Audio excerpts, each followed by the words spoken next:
Okay, this is Unit 2 Study Guide, the Civil War and Reconstruction. Okay, let's start with Andrew Jackson. He was an American statesman who served as the 7th President of the United States. He was preceded by Martin von Buren. Next up, we got some quick vocab. A tariff, tax or duty to be paid on a particular class of important exports. This is basically just a tax, nothing really special about it, just a special name for a tax. Here we have the man, the legend himself. You know him as Robert E. Lee. He was a Confederate general, and he was one of their best. He led a lot of great charges, which some were successful and some were not. Really great leader. Here we have the man, the legend himself, Abraham Lincoln. He was president in March 4th, 1861 through April 15th, 1865. Really tall guy, great leader. One of the best presidents of the United States have ever had. Cool guy. Quick vocab: secede, withdraw from membership in federal union, alliance, or political religious organizations. That's what the South did. That's what the South did with to the Union. Here's a northern military strategy called the Anaconda Plan. The goal was to strangle the Southern economy, and this wasn't that effective until later in the war. But when it was effective, it was very effective. The abolitionists. These people were all about ending slavery. Frederick Douglass was a very popular abolitionist, and they just didn't want slavery. Now this right here is a famous picture displaying Manifest Destiny. It was an 18th century and 19th century belief where Americans should just go out, west of the country and just expand.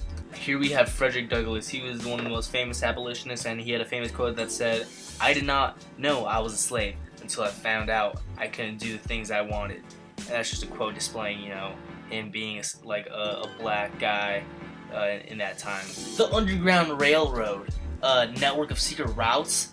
It was basically just safe houses for slaves as they were traveling to the north. Susan B. Anthony, one of the most famous women's rights activists on this side of the Mississippi. There's a famous quote from her, "Great girl."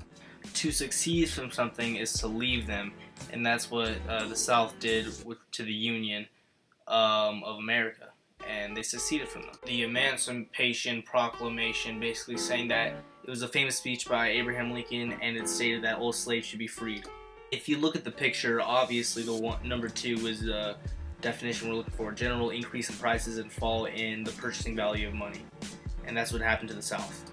My dear Ulysses S. Grant. This guy was basically like the Robert E. Lee of the Union, of the North. Great general, and a lot of victories, a whole heaps of victories. Now this is a famous picture displaying the Battle of Gettysburg.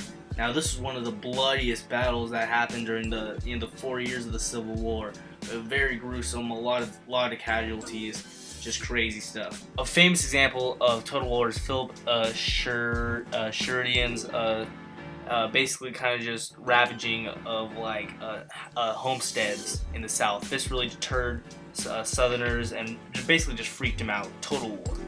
Impeachment basically is the ability for the federal government to remove vice presidents, presidents, for reasons of treason and all that stuff, all that juicy information. Next up, we have the 13th Amendment. This basically just said that it was to abolish slavery, a lot like the Emancipation Proclamation.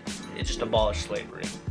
Right after the 13th Amendment came the 14th Amendment, and that just said that this was to address citizen rights and equal protection of the laws, basically to all citizens in America. The 15th Amendment basically was the federal government's right to give everyone the freedom to vote. Every single person who was born in the USA to vote.